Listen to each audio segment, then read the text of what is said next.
Good morning दोस्तों, मैं ज्ञान रतन यूपीएससी टाइम्स में आप सभी का स्वागत करता हूं। दोस्तों, पिछली क्लास में हमने गुप्त काल के बारे में, गुप्त काल से संबंधित कई बिंदुओं को समझने का प्रयास करा था। दोस्तों, आज उसी कड़ी को आगे बढ़ाते हुए हम गुप्त काल के समाज के बारे में बात करेंगे, गुप्त काल के धर्म के बारे में बात करेंगे और कला और संस्कृति के बारे में बात करेंगे। मतलब स्थापत्य कला गुप्त काल की किस प्रकार की थी और मूर्ति कला गुप्त काल की किस प्रकार की थी। साहित्य मतलब जिन ग्रंथों को गुप्त काल में लिखा गया वो कौन कौन से ग्रंथ हैं और उन ग्रंथों से हमें किस प्रकार की जानकारी गुप्त काल के बारे में जानने को मिलती है।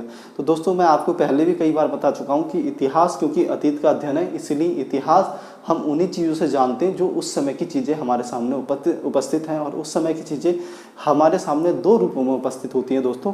एक हम कह सकते हैं कि साहित्यिक रूप में और एक कहते हैं पुरातात्विक रूप में। थोड़ी सी चर्चा कर लेते हैं साहित्यिक रूप और पुरातात्विक रूप। दोस्तों, साहित्य के अंतर्गत हम पुस्तकें मानते हैं उस समय जो पुस्तकें लिखी गई, ग्रंथ लिखे गए, चाहे वो हिंदू धर्म से जुड़े हुए ग्रंथ हो, चाहे वो बौद्ध धर्म से जुड़े हुए ग्रंथ हो, चाहे वो जैन धर्म से जुड़े हुए ग्रंथ हो। हिंदू, बौद्ध, जैन धर्म से जुड़े हुए जितने भी ग्रंथ हैं ये हमारे इतिहास को जानने के लिए आज बहुत आवश्यक हैं और इनसे हमें इतिहास की बहुत सारी जानकारियाँ दोस्तों मिलती हैं। हालांकि हम कह सकते हैं ये जो ग्रंथ होते हैं, इन ग्रंथों से जो हमें इतिहास की जानकारी मिलती है वो कभी कभी बहुत ज़्यादा अतिशयोक्तिपूर्ण होती हैं, कभी कभी बहुत ज़्यादा इस प्रकार की हो सकती है कि उस पर हम विश्वास ना कर पाएँ। लेकिन दोस्तों, तब भी क्योंकि ये जो इतिहास उस समय के जो ये ग्रंथ होते हैं ये उस समय की एक व्यवस्था को, एक सामाजिक, आर्थिक, राजनीति और प्रशासनिक जिस भी प्रकार की व्यवस्था होती है उसका जिक्र करती है और कहीं ना कहीं उसका जिक्र बढ़ा चढ़ा कर करती है या उसके जिक्र में कुछ अन्य चीज़ों को भी मिश्रित कर देती है। तब भी हम कुछ अनुमान से उस समय जो रहा होगा यहाँ से निकालने का प्रयास करते हैं। तो दोस्तों, उस समय की ग्रंथ और हम कह सकते हैं राजाओं के अभिलेख हमें बहुत सारे जानने को मिलते हैं। अभिलेखों से हम कह सकते हैं, मुद्रा से दोस्तों, इन सभी से हमें जानने का एक तरीके से ये साहित्यिक जो होते हैं, साहित्यिक जो स्रोत होते हैं उनमें आते हैं दोस्तों। मुद्रा साहित्यिक में नहीं आएगा, तो ये हमारे लगभग साहित्यिक स्रोतों में आते हैं जहाँ से हम इतिहास के बारे में जानते हैं। और एक और इतिहास को जो जानने का दूसरा जो हमारे पास स्रोत होता है वो दोस्तों पुरातात्विक स्रोत होता है। पुरातात्विक मतलब सिंपल भाषा में कहते हैं पुरानी वस्तुएं, पुरानी चीज़ें। उस समय की जो पुरानी वस्तुएं थी या उस समय की जो पुरानी चीज़ें थी जो उस समय प्रयोग की जाती थी वो अभी उनके कुछ अवशेष हमें मिलते हैं या फिर बहुत ज़्यादा कह सकते हैं बेकार स्थिति हो हमें आज भी मिलते हैं। लेकिन हम उनसे लमसम एक अनुमान लगाते हैं कि लगभग उस समय इस तरह के बर्तन यूज हुआ करते थे। जैसे उस समय व्रतमहाड़ हो गए, उस समय की जो मुद्रा होगी, तो हम ये अनुमान लगाते हैं कि उस समय व्यापार लगभग रहा होगा और व्यापार इस प्रकार का रहा होगा। अगर मुद्रा पर किसी शासक की भाषा मिलती है तो हम ये अनुमान लगा लेते हैं कि उस समय जो राजकीय भाषा रही होगी वो क्या रही होगी। अगर मुद्रा पर किसी शासक के कह सकते हैं कोई महत्वपूर्ण चिन्ह मिलता है तो हमें पता चलता है कि इस चिन्ह का कुछ राजकीय महत्व रहा होगा। जैसे कि सातवाहन शासकों के हमें मुद्रा पे जो पानी का जहाज होता है इसका चित्र मिलता है, तो हमें उससे ये अनुमान लगता है कि उस समय शायद पानी के जहाज से जो व्यापार रहा होगा वो बहुत अच्छी स्थिति में रहा होगा। और व्यापार पानी के जहाज से होने वाले व्यापार के महत्व को दिखाने के लिए, पानी के जहाज के महत्व को दिखाने के लिए ही उस समय के शासकों ने पानी के जहाज को इतना महत्व दिया कि उन्हें अपने सिक्कों पर छापा गया, अंकित किया गया। तो दोस्तों, ये लगभग दो प्रकार के स्रोत हमारे सामने इतिहास को समझने के होते हैं। इस काल के जो समाज की बात करेंगे हम आगे बढ़ते हुए, तो मैं आपको ये बताना चाहता था कि जब भी हम इतिहास का अध्ययन करते हैं तो ये दो प्रकार की चीज़ें हमारे सामने होती है और इन दो प्रकार की चीज़ों से हम अनुमान लगाते हैं। क्योंकि आप सभी यूपीएससी के, यूनियन पब्लिक सर्विस कमीशन के एक तरीके से स्टूडेंट्स हो, तो इसीलिए मैं आपको पिछली क्लास में बता चुका हूँ कि आपको आपका अनुमान लगाने का जो तरीका होना चाहिए वो इतना विस्तृत होना चाहिए कि एक छोटी सी चीज़ को आप बहुत विस्तृत तरीके से समझा सकें, आप उस चीज़ से जोड़ के अन्य चीज़ों को भी देख सकें। दोस्तों, कभी कभी यूपीएससी में जो क्वेश्चन पूछा जाता है वो ऐसा क्वेश्चन पूछा जाता है कि सिर्फ एक शब्द ऐसा होता है जो आपने सुना हो, पूरा क्वेश्चन ऐसा होता है जो आपने कभी नहीं सुना, लेकिन एक शब्द कहीं ना कहीं से ऐसा आपको मिल जाता है कि आपको उस शब्द के बारे में थोड़ी बहुत जानकारी होती है और उस शब्द के आधार पर ही आपको पूरा उत्तर देना होता है। दोस्तों, जब यूपीएससी कहता है कि यूपीएससी का ये सिलेबस है और सिलेबस के अंतर्गत मौर्य काल है, तो यूपीएससी का कहने का मतलब ये बिल्कुल नहीं है कि आप मौर्य काल झांसी माली से पढ़ें या फिर आप मौर्य काल रामचंद्र शर्मा से पढ़ें या फिर केसी श्रीवास्तव से पढ़ें। आप किसी भी पुस्तक से मौर्य काल पढ़ें, लेकिन यूपीएससी को जो मौर्य काल चाहिए वो प्रॉपर कंप्लीट चाहिए। यूपीएससी मौर्य काल से कुछ भी पूछ सकता है। और अलग अलग पुस्तकों को हम देखेंगे तो मौर्य काल के बारे में कुछ ना कुछ हमें अलग अलग नई नई चीज़ें मिलेंगी, लेकिन तब भी कुछ चीज़ें, कुछ बिंदु हमारे सामने रह जाते जिनके बारे में हम जान नहीं पाते और उनसे भी कभी कभी प्रश्न बन जाते हैं। तो दोस्तों हमारी जो यूपीएससी के प्रति जो हमारी एक समझ होनी चाहिए वो इतनी स्ट्रांग होनी चाहिए कि एक शब्द को पकड़ के हम पूरा उसका आंसर दे सके। तो दोस्तों आगे बढ़ते हैं, हम समाज में इस चीज़ को सीखने का प्रयास करेंगे। तो समाज को देखते हैं, समय का समाज। समाज परंपरागत था दोस्तों, समाज परंपरागत था। तो दोस्तों आगे बढ़ते हैं, समाज परंपरागत था, 4 वर्णों में विभाजित था। परंपरागत से हमारा अर्थ होता है कि जो परंपरा चली आ रही थी उसी परंपरा पर आधारित इस समय का समाज भी था। परंपरा दोस्तों चली आ रही थी कि हम देखेंगे कि उत्तर वैदिक काल जो ऋग्वैदिक काल होगा उसी में ही समाज को 4 वर्णों में बांट दिया जाएगा। हालांकि ऋग्वैदिक काल में जो समाज 4 वर्णों में बटेंगे वो कर्म के आधार पर, मतलब पेशे के आधार पर बटेंगे, कार्य के आधार पर बटेंगे। लेकिन उत्तर वैदिक काल आते आते हम देखेंगे इसी वर्ण व्यवस्था को जो होगी, इसे दोस्तों लगभग हम कहेंगे कि वर्ण व्यवस्था को जन्म के आधार पर विभाजित कर दिया जाएगा। मतलब ऋग्वेद में कोई व्यक्ति अपना पेशा, अपना कार्य बदलकर अपनी जाति बदल सकता था, लेकिन उत्तर वैदिक काल में कोई व्यक्ति जिस जाति में जन्मा है वो उसी जाति में मरेगा, मतलब उसका पूरा जीवन उसी जाति में व्यतीत होगा। मतलब अब कोई व्यक्ति अपनी जात नहीं बदल सकता था। तो हम देखेंगे कि ऋग्वेद में जो व्यवस्था बनी थी कि समाज 4 वर्णों में, परंपरागत 4 वर्णों में विभाजित था, और ये वर्ण व्यवस्था ऋग्वेद में सबसे पहले बनी थी और वहीं से ये व्यवस्था चली हुई आ रही है। और लगभग गुप्त काल में भी हमें यही व्यवस्था मिलेगी। ब्राह्मण, क्षत्रिय, वैश्य, शूद्र, ब्राह्मण, क्षत्रिय, वैश्य, शूद्र, ये 4 व्यवस्था में समाज विभाजित था। ठीक है, आगे बढ़ते हैं। शूद्रों दोस्तों, शूद्रों की स्थिति में सुधार हुआ। शूद्रों की स्थिति में इस समय सुधार हुआ। उन्हें रामायण, महाभारत, पुराण सुनने का अधिकार दिया गया। रामायण, महाभारत, पुराण सुनने का अधिकार दिया। दोस्तों इस समय शूद्रों की स्थिति में सुधार होगा, और शूद्रों की स्थिति में 2 तरीके से सुधार होगा कि रामायण, पुराण और महाभारत उन्हें सुनने का अधिकार दिया जाएगा। इससे पहले शूद्रों को ये सुनने का अधिकार नहीं था, और ऐसा माना जाता था अगर शूद्र इन चीज़ों को सुनेंगे तो कुछ ना कुछ ऐसी घटना हो सकती है जो शायद बहुत बुरी हो, जिसके परिणाम बहुत गलत हो। तो शूद्रों को ये जो रामायण, महाभारत और पुराण सुनने का अधिकार दिया जाएगा, इसके पीछे भी एक चाल होगी। हर चीज़ के पीछे दोस्तों एक प्लानिंग होती है, कुछ ना कुछ कारण होते हैं, और कुछ ना कुछ कारणों से ही कोई कार्य किया जाता है। तो शूद्रों को ये देने का कारण था ताकि दोस्तों, ताकि ब्राह्मण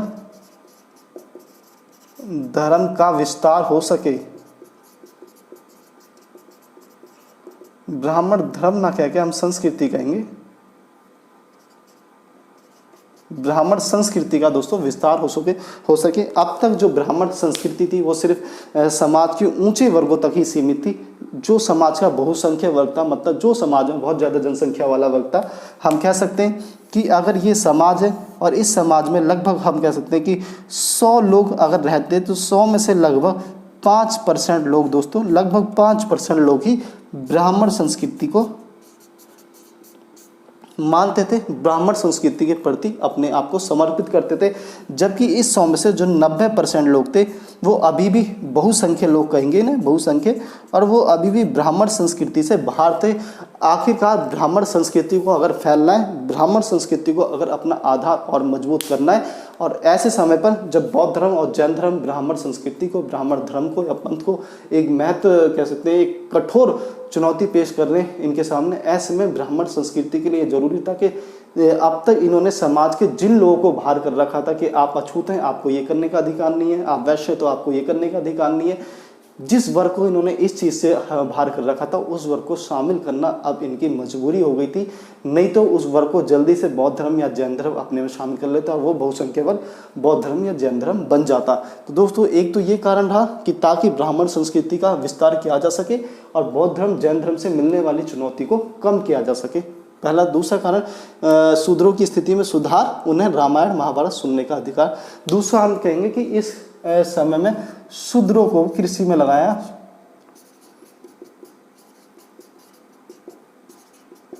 शूद्रों को कृषि में लगाया, कृषि का अधिकार दिया गया। और जब शूद्रों ने कृषि करनी शुरू कर दी तो उनके पास भी कुछ ना कुछ मुनाफा आना शुरू हो गया। और जब उनके पास मुनाफा आना शुरू होगा तो सामान्य तौर पे हम कह सकते हैं, बड़ी सामान्य सी बात है कि उनकी स्थिति सुधारना जायज़ थी। आगे बढ़ते दोस्तों, वैश्यों की सामाजिक दशा में गिरावट आई। वैश्यों की सामाजिक दशा में गिरावट आई।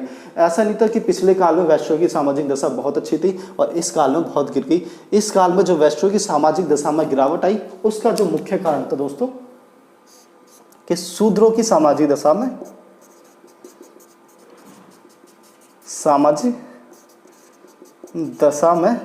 सुधार।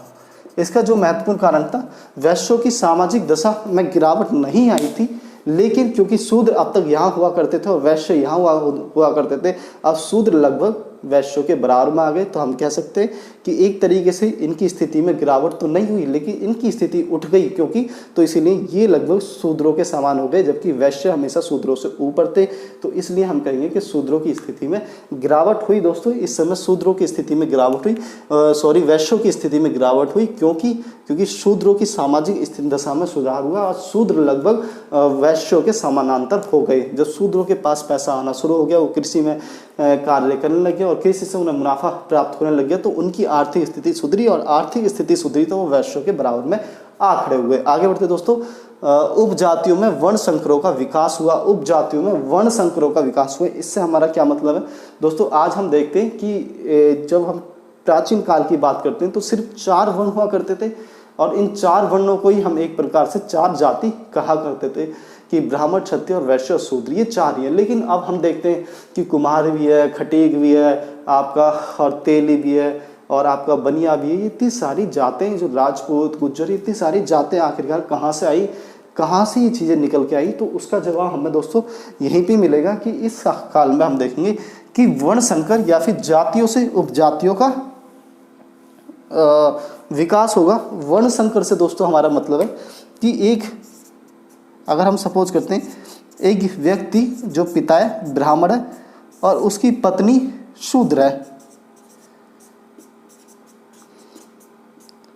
दोस्तों ब्राह्मण जो पिता है और उसकी पत्नी शूद्र है, साफ तौर पर हम कह सकते हैं कि एक ब्राह्मण, एक पंडित व्यक्ति ने एक शूद्र, एक छोटी कास्ट की स्त्री से विवाह कर लिया और उन दोनों से मिलके जो संतान उत्पन्न हुई, उस संतान को आप क्या कहेंगे? उस संतान को आप पूर्ण रूप से ब्राह्मण कहेंगे? नहीं। पूर्ण रूप से शूद्र कहेंगे? तो शूद्र भी नहीं कहा जाएगा। तो इसी तरीके से हम देखेंगे जब उन्हें नहीं कुछ ऐसा कुछ नहीं कहा जाएगा तो एक नया नाम उन्हें दिया जाएगा और उस नए नाम के तौर पे एक नई जाति का उद्भव होगा और इन्हें ही हम दोस्तों वर्ण संकर कहेंगे। वर्ण संकर मतलब जब 2 अलग अलग वर्ण समुदाय के लोग आपस में मिलेंगे और मिलने के बाद उनसे जिस संतान की उत्पत्ति होगी वो संतान ना तो पूर्ण रूप से ब्राह्मण होगी, ना पूर्ण रूप से क्षत्रिय या शूद्र होगी। उस संतान को एक नया नाम दिया जाएगा। तभी हम कहेंगे कि धीरे धीरे बहुत सारी जातियों का आगमन हुआ। तो उपजातियों और वर्ण संकरों का विकास हुआ। जातियों में से जाति निकली, जातियों में से जाति निकली और वर्ण संकर बनते चले गए। स्त्रियों की सामाजिक दशा में गिरावट आई। महत्वपूर्ण बात ध्यान रखें, गुप्त काल के समाज के बारे में हम बात कर रहे हैं और ये जो सारी बातें मैं बता रहा हूँ ये बिंदु ठीक है, लेकिन इस बिंदु के साथ साथ जो मैं आपको समझा रहा हूँ वो आपकी ड्यूटी है कि आप उसे बेहतर तरीके से समझें, तभी आप यूपीएससी के प्रश्नों को हैंडल करने में सक्षम रहेंगे। तो दोस्तों स्त्रियों की सामाजिक दशा में गिरावट आई। अब इसका क्या रीज़न है कि स्त्रियों की सामाजिक दशा में गिरावट आई?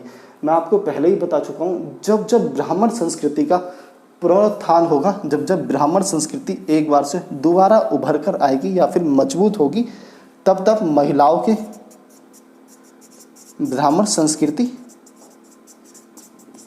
का पुनरुत्थान, जब जब ब्राह्मण संस्कृति का दोस्तों पुनरुत्थान होगा तब तब महिलाओं की दशा में गिरावट आएगी। तब तब दोस्तों वर्ण व्यवस्था कठोर होगी और जब वर्ण व्यवस्था कठोर होगी तो वर्ण व्यवस्था को लागू करने के लिए, ताकि वर्ण व्यवस्था कठोरता से लागू हो,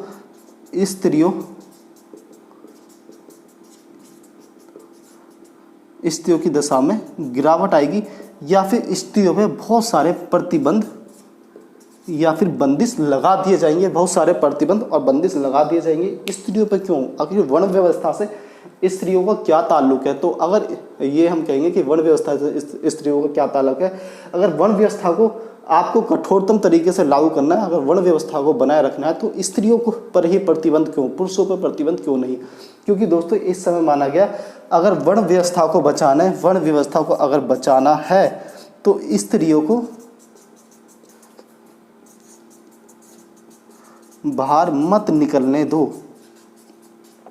तो स्त्री को बाहर मत निकलने दो। क्योंकि अगर ये स्त्री बाहर निकल गई और इस स्त्री ने किसी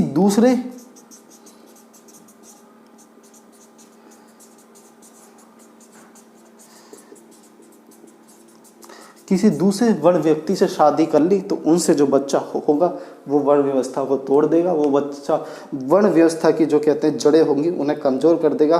तो स्त्रियों पे ये ज़रूरी है कि स्त्रियों पर प्रतिबंध लगाया जाए, उन्हें घर से बाहर ना निकलने दिया जाए, स्त्रियों के अधिकारों को छीन लिया जाए। अगर स्त्री घर से बाहर निकल गई और किसी दूसरे पुरुष से वर्ण व्यवस्था से उसने वर्ण व्यवस्था के हिसाब से उसने शादी ना करी, किसी दूसरे वर्ण के व्यक्ति से शादी करी, तो ये वर्ण व्यवस्था कमज़ोर हो जाएगी। तो वर्ण व्यवस्था की शुद्धता को बनाए रखना है तो स्त्रियों पर अंकुश जरूर लगाया जाए। तो हम देखेंगे जब जब ब्राह्मणवादी संस्कृति का पुनरुत्थान होगा तब तब वर्ण व्यवस्था को कठोरतम तरीके से लागू करने के लिए स्त्रियों को उनके अधिकारों से वंचित किया जाएगा।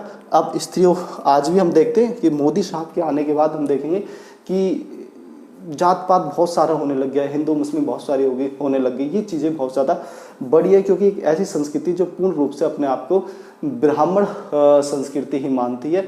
बेशक इस संस्कृति में आज क्योंकि इनकी राजनीतिक जो कह सकते हैं थोड़ी सी मजबूरी है राजनीतिक के, सभी लोगों को साथ लेके चलने की बात करती हैं, लेकिन ये बीजेपी की और लगभग आरएसएस की विचारधारा से हम सभी परिचित हैं कि लगभग ये समाज के सिर्फ एक वर्ग का उत्थान चाहती हैं, समाज के एक वर्ग का विकास चाहती हैं और समाज में जो समावेशी विकास की बात होती है वो बस बतलाने के लिए होती है, असलियत में पीछे कुछ और ही हो रहा होता है।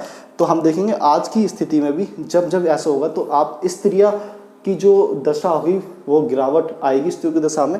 क्योंकि अब मैं देखता हूँ बहुत जगह जन्माष्टमी का प्रोग्राम हाल ही में बनाया गया या और भी बहुत सारे प्रोग्राम बनाए जाते हैं, उसमें स्त्री जितनी भी स्त्री थी सबने अपने ऊपर कलश, सिर पे कलश रख रखा था, उसके ऊपर नारियल रख रखा था, इतना सारा घूंघट कर रखा था, गीत गाते हुए चल रही थी और स्त्रियों ने अपना पूरा दिन इसी प्रकार से निकाला।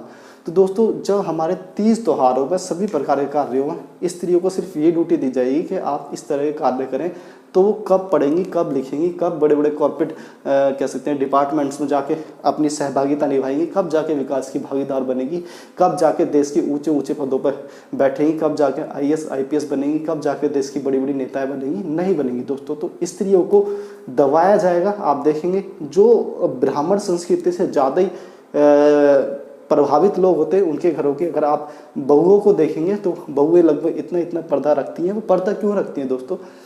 एक स्त्री, एक लड़की जो अभी जवान हुई है, जिसकी कह सकते हैं जोश है, जिस पर जुनून है कुछ करने का, उस स्त्री को आप इतना लंबा पर्दा डाल दो, इतना लंबा पर्दा डाल दो, ये बात खत्म। वो चल क्या, वो दौड़ क्या, वो चल भी नहीं पाएगी। तो आपने उसकी रफ्तार को कम कर दिया।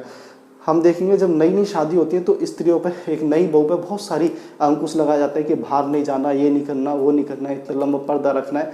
ये सारी चीज़ें स्त्रियों पर थोपी गई ताकि वर्ण व्यवस्था को अच्छे से लागू करा जा सके, वर्ण व्यवस्था अपने शुद्ध रूप में बनी रहे। तो देखेंगे हम क्या क्या स्त्रियों के ऊपर प्रतिबंध हमें इस समय दिखाई देते हैं। तो कालिदास की मेघदूत से हमें पता चलता है, मेघदूत से ही पता चलता है कि देवदासी प्रथा, इस समय देवदासी प्रथा भी प्रचलित थी। देवदासी प्रथा से हमारा मतलब होगा कि स्त्री जब होगी तो किसी भी कन्या को मंदिर में दान दे दिया जाएगा, मंदिर में दान दे दिया जाएगा भगवान की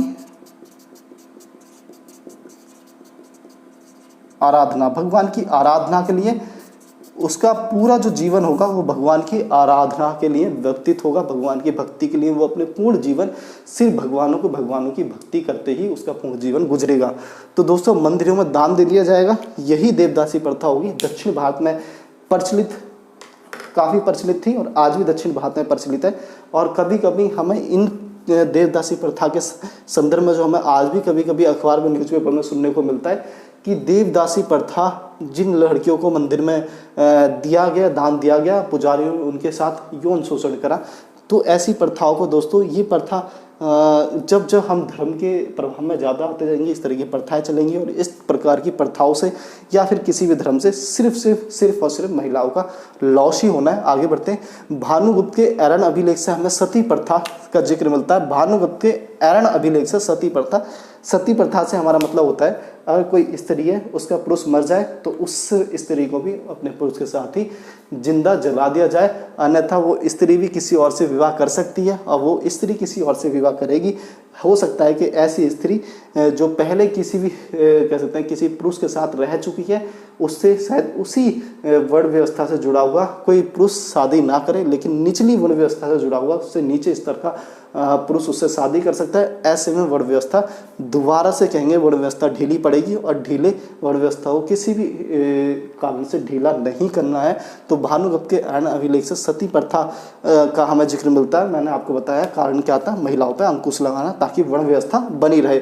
अभिज्ञान शाकुंतलम पर्दा प्रथा की चर्चा करता है। पर्दा प्रथा, ये सारी प्रथाएं हमें उस समय देखने को मिलती हैं। आगे बढ़ेंगे। अछूतों की दशा खराब हुई। कात्यायन और फाह्यान इस चीज़ का जिक्र करते हैं कि अछूतों की दशा थी वो काफ़ी खराब हो गई थी इस समय। आगे बढ़ते हैं दोस्तों। यहाँ तक समाज के बारे में हमने जाना और बहुत अच्छे तरीके से डिफाइन करते हुए हमने जाना, परिभाषित करते हुए सभी चीज़ों को जाना। अब हम आगे बढ़ते हुए धर्म के बारे में चर्चा करते हैं। तो दोस्तों अब हम आगे बढ़ते हुए धर्म के बारे में चर्चा करते हैं। धर्म ब्राह्मणवादी पुनरुत्थान के कारण यज्ञ की पद्धति पुनर्जीवित हो गई। ब्राह्मणवादी पुनरुत्थान के कारण इस समय हम देखेंगे ब्राह्मण पंथ होगा, उसका उत्थान दोबारा से आएगा। इससे पहले हम देखेंगे कि ब्राह्मणवादी पुनरुत्थान, इससे पहले हम देखेंगे कि जो पुनरुत्थान हो रहा था या फिर जो चीज़ें समाज में ज़्यादा प्रचलित थी वो बौद्ध धर्म से जुड़ी थी, बौद्ध धर्म से प्रभावित थी समाज उस समय। इससे पहले का समाज बौद्ध धर्म से प्रभावित था, लेकिन इस समय जो होगा दोबारा से हम कह सकते हैं कि ब्राह्मणवादी संस्कृति का पुनरुत्थान होगा।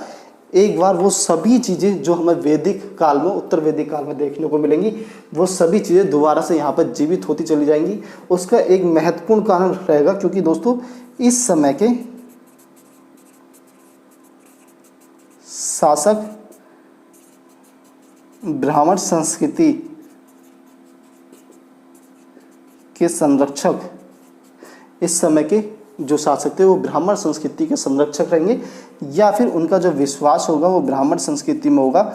खासकर वैष्णव संप्रदाय में, वैष्णव संप्रदाय का खूब विकास होगा इस समय, क्योंकि जो इस समय के शासक होंगे वो वैष्णव संप्रदाय को, मतलब कि ब्राह्मण धर्म को मान के ही चलेंगे। आगे बढ़ते हैं कि ब्राह्मणवादी पुनरुत्थान के कारण यज्ञ की पद्धति पुनर्जीवित हो गई। जब जब ब्राह्मणवादी पुनरुत्थान होगा, समाज कर्मकांडीय प्रधान होता चला जाएगा, धर्म कर्मकांडीय प्रधान होता चला जाएगा। हम आज भी देखेंगे, अगर आज भी आप पूर्ण रूप से हिंदू धर्म की सारी चीज़ों को लागू कर दिया जाए, नॉट ओनली हिंदू धर्म की, किसी भी धर्म की सारी चीज़ों को लागू कर दिया जाए, तो आपको पता चलेगा कि उन धर्मों में बहुत सारी चीज़ें ऐसी हैं जिनका आज कोई औचित्य नहीं है, जिनका आज किसी प्रकार से कोई भी प्रयोग नहीं है, लेकिन धर्म में करी जाती है। तो दोस्तों हम देखेंगे कि यज्ञ की पद्धति पुनर्जीवित हो गई। किसी भी धर्म को जब कठोरता से लागू करा जाता है तो हम देखेंगे उस धर्म की बहुत सारी चीज़ें जो यूजलेस है, जिसका किसी कह सकते हैं कि कोई भी प्रयोग नहीं है, वो चीज़ें दोबारा से पुनर्जीवित हो उठेंगी। अभी हमने हाल में अफगानिस्तान देखा और अफगानिस्तान में तालिबान शासन आया। दोस्तों तालिबान शासन क्या है? तालिबान का जो विचारधारा है वो चाहती है कि जो अफगानिस्तान राष्ट्र, जो अफगानिस्तान देश है, वो शरीयत के आधार पर चले। शरीयत को कह सकते हैं कि कुरान में कुछ ऐसे कानूनों को जिक्र करा गया है और उन कुरान के जो कानून हमें कुरान में मिलते हैं, उन कानूनों को कुरान से निकाल के स्पेशल विशेष कह सकते हैं कानूनों के ऊपर एक पुस्तक बनाई गई जिसे शरिया कहेंगे। मतलब जो कुरान के अंदर हमें कानून मिलते हैं, शरिया उनको डिफाइन करती है, उनको परिभाषित करती है और वो शरिया के आधार पर ही कानून लागू करना चाहते हैं अफगानिस्तान के अंदर।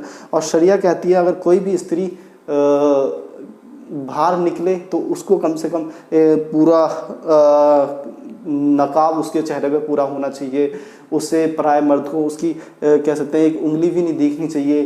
किसी भी स्त्री को 10-12 साल की उम्र के बाद शिक्षा प्राप्त करने का अधिकार नहीं होना चाहिए। स्त्रियों को पत्रकार बनने का अधिकार नहीं होना चाहिए। मतलब स्त्री पर बहुत सारे बैन शरिया लगाती है और हम देखेंगे तालिबान ने आते ही बहुत सारी इस तरह की चीज़ों को लागू करना शुरू कर दिया है। इसके साथ साथ अगर कोई वहाँ की इस तरह की व्यवस्था को तोड़ेगा तो उन्हें जो सज़ा दी जाएगी वो बहुत अमानवीय सज़ा होगी। ऐसी सज़ा होगी जो समाज को एक तरीके से बहुत वहशियत तरीके का संदेश देगी। दोस्तों हमने देखा है कि अफ़गानिस्तान में हाल के दिनों में किसी को हेलीकॉप्टर से बांध के उड़ा दिया, किसी को बीच बाजार में खड़े करके उस पर ईंट पत्थर बरसाए उसे मार दिया, किसी को बीच रोड पर खड़े करके फांसी दे दी।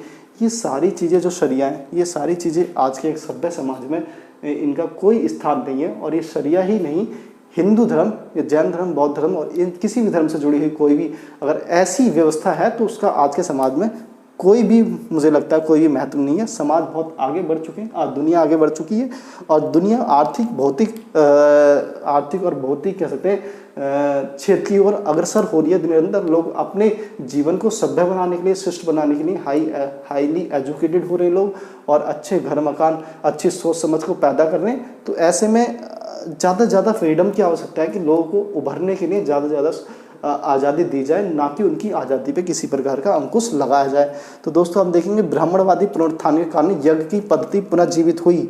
ब्राह्मण जो थे, यज्ञ का बहुत महत्व था इस समय और इसीलिए यज्ञ की पद्धति पुनः जीवित हो जाएगी क्योंकि ब्राह्मण यज्ञ को मानते थे। आगे बढ़ेंगे, भक्ति की अवधारणा का उत्थान होगा। भक्ति की अवधारणा का उत्थान होगा।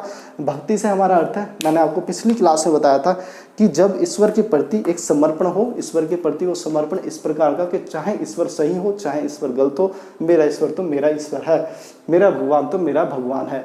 तो ये भक्ति की अवधारणा प्रस्तुत की गई ताकि ब्राह्मणवादी संस्कृति के प्रति लोगों के अंदर कह सकते हैं कि जो अटूट विश्वास हो पैदा हो, चाहे भगवान सही है चाहे गलत है, लेकिन भगवान भगवान ही होता है।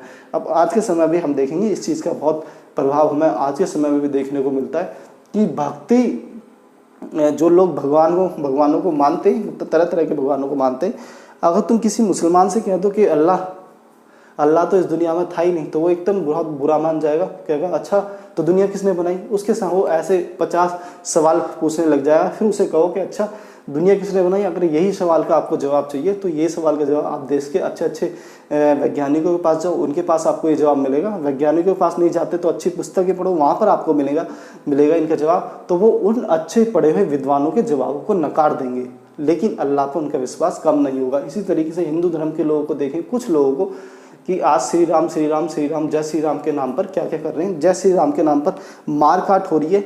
ऐसी जगह जय श्री राम के नारे लग रहे हैं जहाँ पर एक तरफ एक वर्ग जय श्री राम के नारे लगा रहा है, दूसरी तरफ किसी व्यक्ति को मार मार के चाहे जो हम मॉब लिंचिंग की मैं विशेष तौर पर चर्चा कर रहा हूँ, जो मॉब लिंचिंग इंडिया में हो रही है कि भीड़ बहुत सारी लोगों की एक भीड़ किसी व्यक्ति को पकड़ के मार रही है, उससे कह रही है जय श्री राम। क्या है? क्योंकि वो व्यक्ति मुसलमान है। तो एक तरफ मानवता शर्मसार हो रही है और दूसरी तरफ जय श्री राम के नारे लगा रहे हैं। तो दोस्तों ऐसे लोग किसी भी धर्म से लगभग कह सकते हैं कि किसी धर्म में वो वाले लोग हैं जो किसी भी धर्म का सिर्फ नाम खराब कर रहे हैं, जो किसी भी धर्म को अपमानित कर रहे हैं, वो किसी भी धर्म को सम्मान दिलाने का कार्य नहीं कर रहे। लेकिन जो मेरा यहाँ पे आपको बताने का उद्देश्य था, ये भक्ति मेरे आपको बताने का उद्देश्य था। इस प्रकार की जो अवधारणा शुरू हुई कि जय श्री राम बोलो, किसी भी शब्द में जय श्री राम बोलो, जय श्री राम तो बोलना ही पड़ेगा, हिंदुस्तान में रहना है तो जय श्री राम कहना है। ये सारे कार्य आपको करने पड़ेंगे। क्यों? क्योंकि श्री राम के प्रति मेरा अटूट विश्वास है, मेरी अटूट अंधश्रद्धा कहेंगे इसे, कि अटूट अंधश्रद्धा है कि चाहे कुछ भी हो, आपको मेरे श्री राम सबसे बड़े हैं, सबसे महान है और श्री राम ने ही सब कुछ कराया। अगर हम उसे श्री राम की 10 गलत चीज़ों को बताएंगे तब भी उसके मन में श्री राम के प्रति किसी प्रकार का इस तरह का पक्ष नहीं आएगा कि हाँ श्री राम कभी गलत हो सकते हैं। तो एक प्रकार से हम कह सकते हैं कि अटूट श्रद्धा, अंधश्रद्धा, आँख मीच के बस विश्वास करना भगवान पर, यही भक्ति की अवधारणा होगी जिसका जो जन्म होगा वो गुप्त काल में होगा। आगे बढ़ते हैं दोस्तों। अवतारवाद की कल्पना का उद्भव, अवतारवाद की कल्पना का उद्भव, और इस समय अवतारवाद की कल्पना का भी उद्भव होगा। अवतारवाद मतलब एक ही भगवान के कई रूप माने जाएंगे और ऐसा इसलिए होगा, महत्वपूर्ण बात है थोड़ा समझें कि अवतारवाद की कल्पना का उद्भव ऐसा दोस्तों इसलिए होगा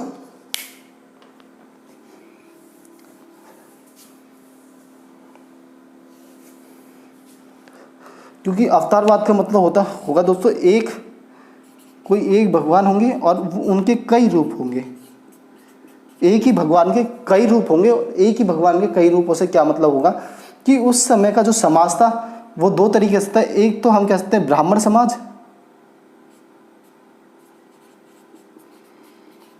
समाज, और एक हम कहेंगे जनजातीय समाज। ब्राह्मण समाज और जनजातीय समाज। ब्राह्मण समाज जिसके बारे में हम चर्चा कर रहे हैं, जनजातीय समाज वो जहां तक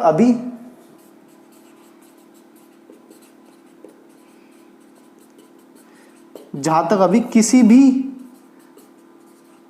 धर्म का प्रसार नहीं हुआ है,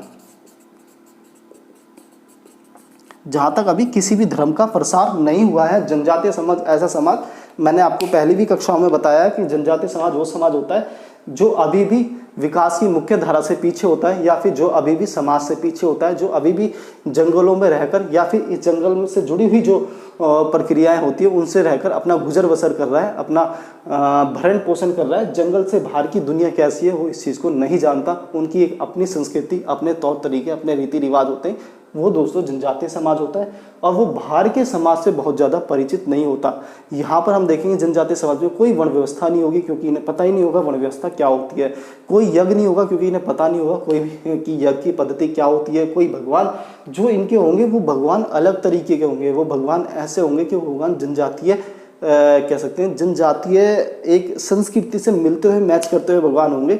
ये जिन भगवानों को मानेंगे वो भगवान पशु हो सकते हैं, क्योंकि जंगलों में पशु मिलते हैं। ये जिन भगवान को मानेंगे वो भगवान पर्वत पहाड़ हो सकते हैं, कि इनके भगवान पशु के रूप में होते हैं, वृक्ष के रूप में होते हैं, नदी के रूप में होते हैं, पहाड़ों के रूप में होते हैं, सूर्य के रूप में होते हैं। तो वही सारी चीज़ें जो इन्हें दिखाई देती हैं, जो इनके आसपास होती है, उन्हीं में से ये भगवान के रूप को निकालते हैं।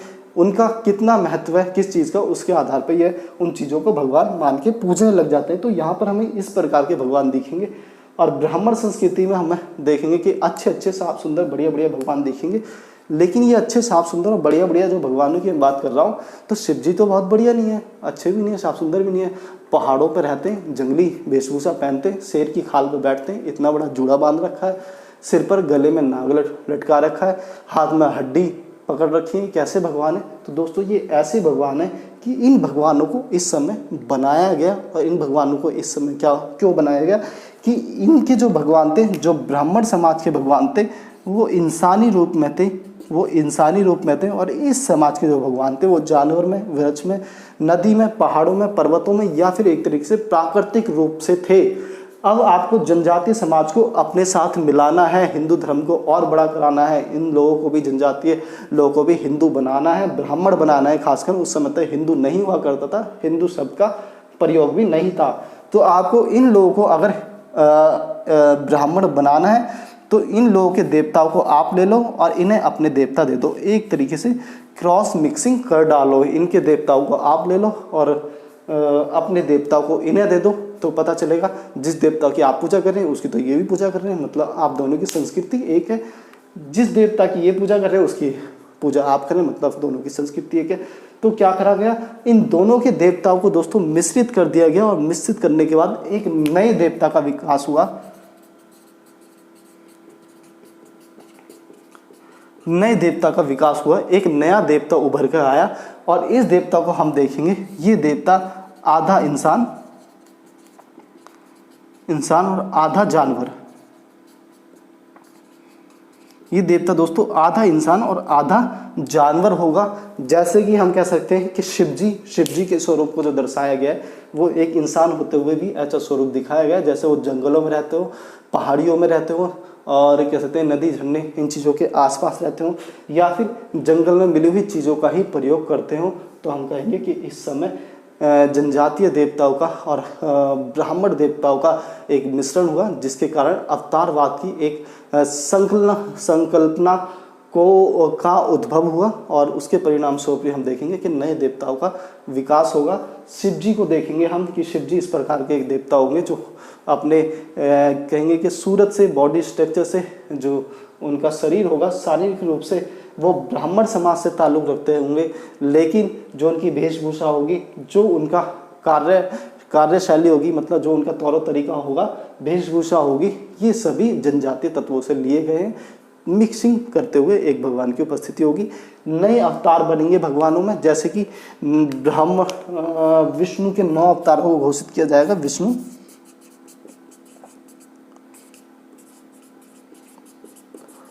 विष्णु के 9 अवतार घोषित किए जाएंगे और विष्णु के 9 अवतार ये घोषित किए जाएंगे जिससे समाज के वो लोग जो अब तक समाज से ब्राह्मण समाज के वो लोग, ब्राह्मण पंथ समुदाय के वो लोग जो अभी ब्राह्मण पंथ से दूर है, उन्हें ब्राह्मण पंथ में कैसे जोड़ा जाए, तो उनके भगवानों को भी कह सकते हैं कि अन्य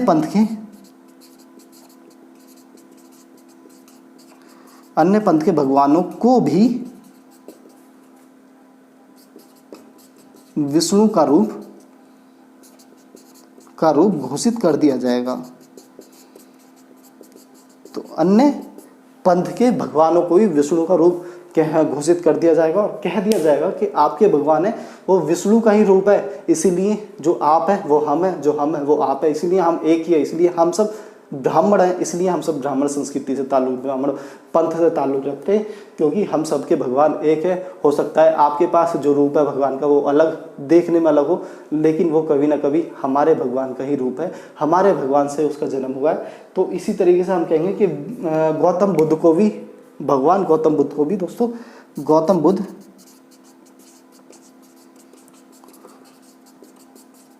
विष्णु का 9वां अवतार, गौतम बुद्ध को भी विष्णु का 9वां अवतार घोषित कर दिया जाएगा। और इसी तरीके से बौद्ध धर्म के लोगों को भी, और बौद्ध धर्म को भी हिंदू समाज में ही ब्राह्मण संस्कृति में ही समाहित कर लिया जाएगा, ब्राह्मण संस्कृति में समाहित कर लिया जाएगा।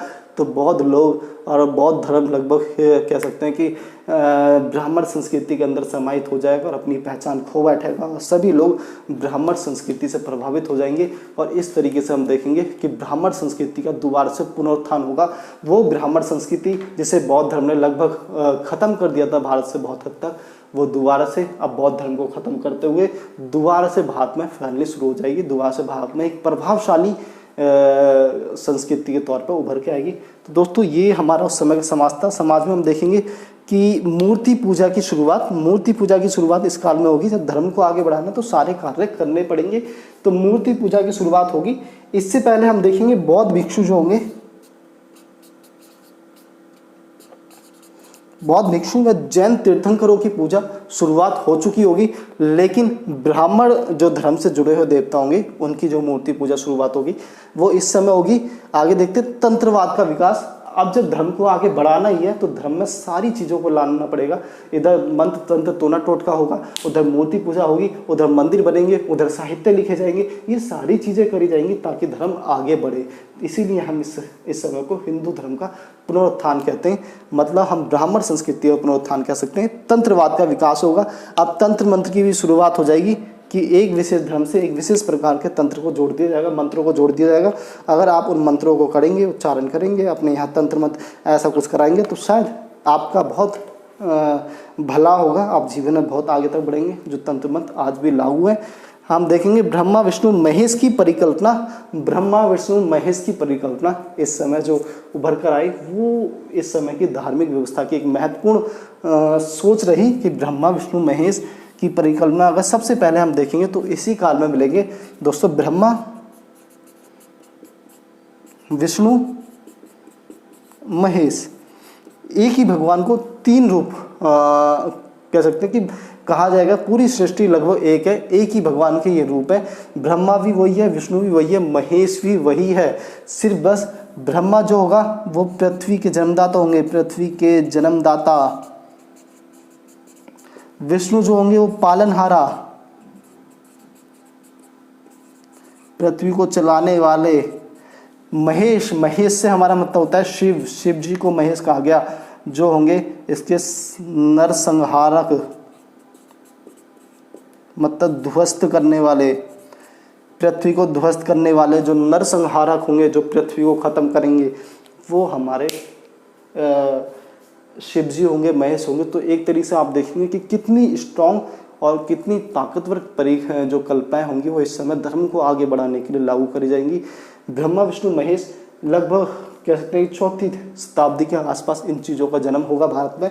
और आज ही भारतीय संस्कृति में इतने अभूतपूर्व तरीके से मिल चुकी हैं, समाहित हो चुकी हैं। अगर आप किसी से कहने लग जाए कि ब्रह्मा विष्णु महेश ये नई अवधारणा है, अभी भारत में 1500 साल पहले 1600 साल पहले इनका जन्म हुआ, तो लोग इस चीज़ को कदापि नहीं मानेंगे, कहेंगे ये तो युगों युगों से चलता हुआ आ रहा है, त्रेता युग, द्रौपद युग, पता नहीं कितने बड़े युग थे, हजारों करोड़ों साल से ऐसा हो रहा है।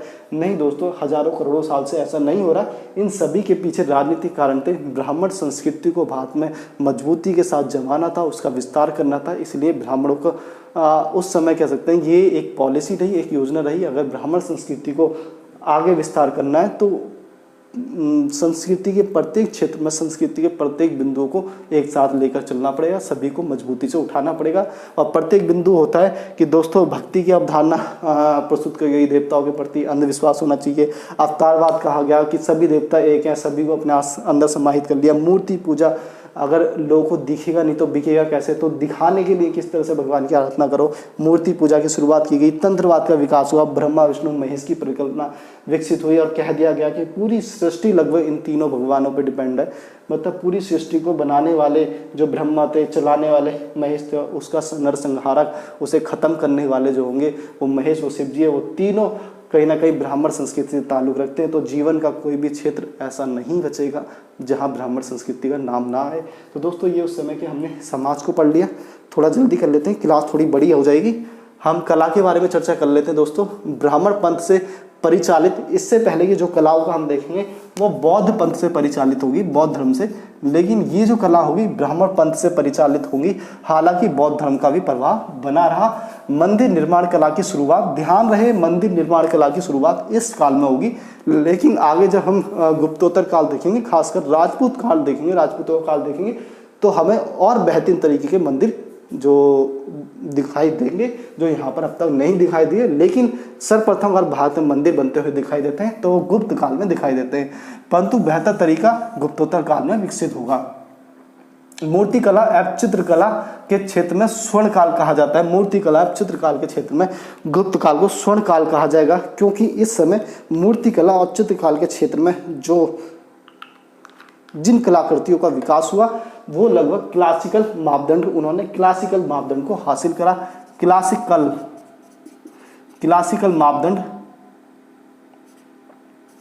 मापदंड से हमारा मतलब होगा कि एक ऐसा मापदंड लोगों के सामने प्रस्तुत कर दिया कि आगे की वंशजों ने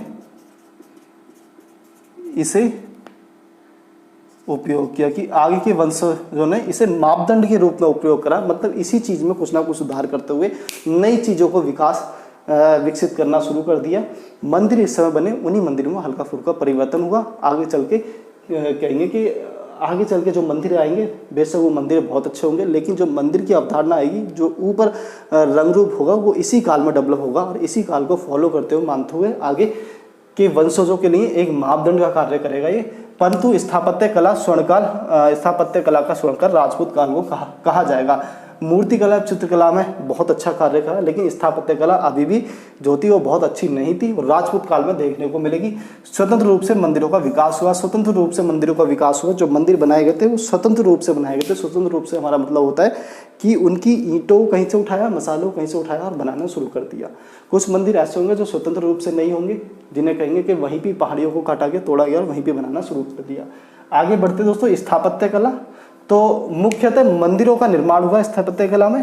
महल हमें बहुत ज़्यादा देखने को नहीं मिलते हैं, हमें मंदिर देखने को मिलते हैं, तो मुख्यतः मंदिरों का निर्माण हुआ। आगे चलकर इसी निर्माण कला के आधार पर मंदिर निर्माण की नागर शैली का विकास हुआ। नागर शैली क्या होती है दोस्तों? आज हम अपने आसपास बहुत सारे मंदिरों को देखते हैं, लगभग इस तरीके से मंदिर बने रहते हैं।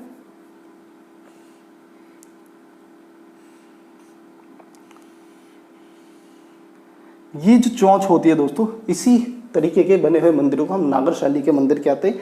आज हमें अपने आसपास बहुत सारे मंदिर ऐसे देखने को मिल जाएंगे जो इस तरीके से लगभग इस चौंचनुमा, इस त्रिभुजाकार आकार में बने रहते हैं। इस शैली को हम नागर शैली कहते हैं। तो मंदिर निर्माण की नागर शैली का विकास हुआ। आगे देखते हैं मंदिर निर्माण की विशेषताएं। तो इस समय की मंदिर निर्माण की विशेषताएं क्या थी कि ऊंचा चबूतरा हुआ करता था। मंदिर जो बना हुआ था होता था वो ऊंचे चबूतरे पे बना हुआ होता था। ठीक है। अंदर का भाग सादा, बाहर का भाग अलंकृत। अंदर का भाग सादा होता था, जबकि बाहर का अलंकृत मतलब बाहर के भाग पर डिजाइन बनी होती थी। कुछ भी लिखा होता था, चाहे पशु पक्षियों की आकृति हो, चाहे भगवानों की आकृतियाँ छापी गई हों, चाहे कुछ लिखा गया हो, ये सारी चीज़ें बाहर होती थी। मंदिर के केंद्र में गर्भगृह होता था। मंदिर के केंद्र में गर्भगृह होता था, मतलब देवता का जन्म,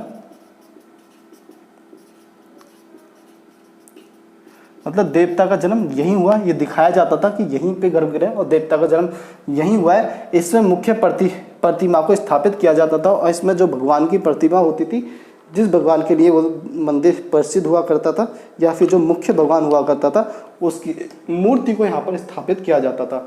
सामान्यतः ऊपरी भाग सपाट, परंतु दशावतार व भीतरी गांव के मंदिर में शिखर का प्रयोग। सामान्यतः ऊपरी भाग सपाट, शिखर दोस्तों ये जो चौचनुमा होती है इसे हम शिखर कहेंगे।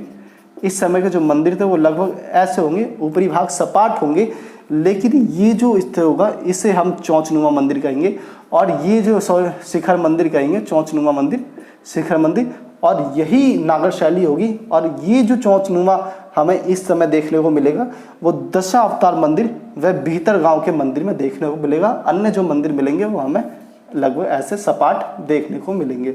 आगे बढ़ते हैं। सामान्यतः ऊपरी भाग सपाट परंतु दशावतार, ठीक है। गुमरा का शिव मंदिर, उदाहरण मंदिरों को देखें तो गुमरा का शिव मंदिर, नचना कुंडारा के पार्वती मंदिर, देवगढ़ का दशावतार मंदिर, उदयगिरी का ब्रह्मा मंदिर इस समय के महत्वपूर्ण मंदिरों के उदाहरण है। तो दोस्तों ये हमने कला के बारे में कुछ पढ़ा और ये समाज के बारे में पढ़ा। अभी भी हमारी मूर्ति कला, साहित्य और भाषा, इन चीज़ों के बारे में हम अभी भी छूट गए। थोड़ा सा क्लास लंबी हो जाएगी तो इसे हम अगली क्लास में चर्चा करेंगे। और मैंने आपको बहुत बेहतर तरीके से, बहुत संलग्न तरीके से, बहुत ज़्यादा परिभाषित करते हुए समझाने का प्रयास करा है। ऐसे में क्लास थोड़ी लंबी हो जाती है, लेकिन दोस्तों क्योंकि आप सभी यूपीएससी की तैयारी कर रहे हैं, मैं बार बार आपको कह रहा हूँ कि समझ को बहुत बढ़ाना है, आपको चीज़ों को लिंक करना सीखना है। आखिरकार ये शब्द हमारी तरफ क्या इशारा कर रहा है, आखिरकार इस शब्द के क्या मतलब निकाले जा सकते हैं, कौन सा मतलब सबसे अच्छा, सबसे बेहतरीन होगा, सबसे उचित होगा, ये सभी क्षमता आपके दिमाग में होनी चाहिए। और ये सभी जो योग्यता आपके दिमाग में आएगी, ये इसी तरह के प्रयासों से और इसी तरह की क्लासों से आएगी। तो दोस्तों क्लास देखने के लिए थैंक यू। लाइक करें, शेयर करें, सब्सक्राइब करें, कमेंट करें, आगे बढ़ें। डेफिनेटली आपके लिए बहुत अच्छी जानकारी इस चैनल पर आती रहेगी। थैंक यू दोस्तों।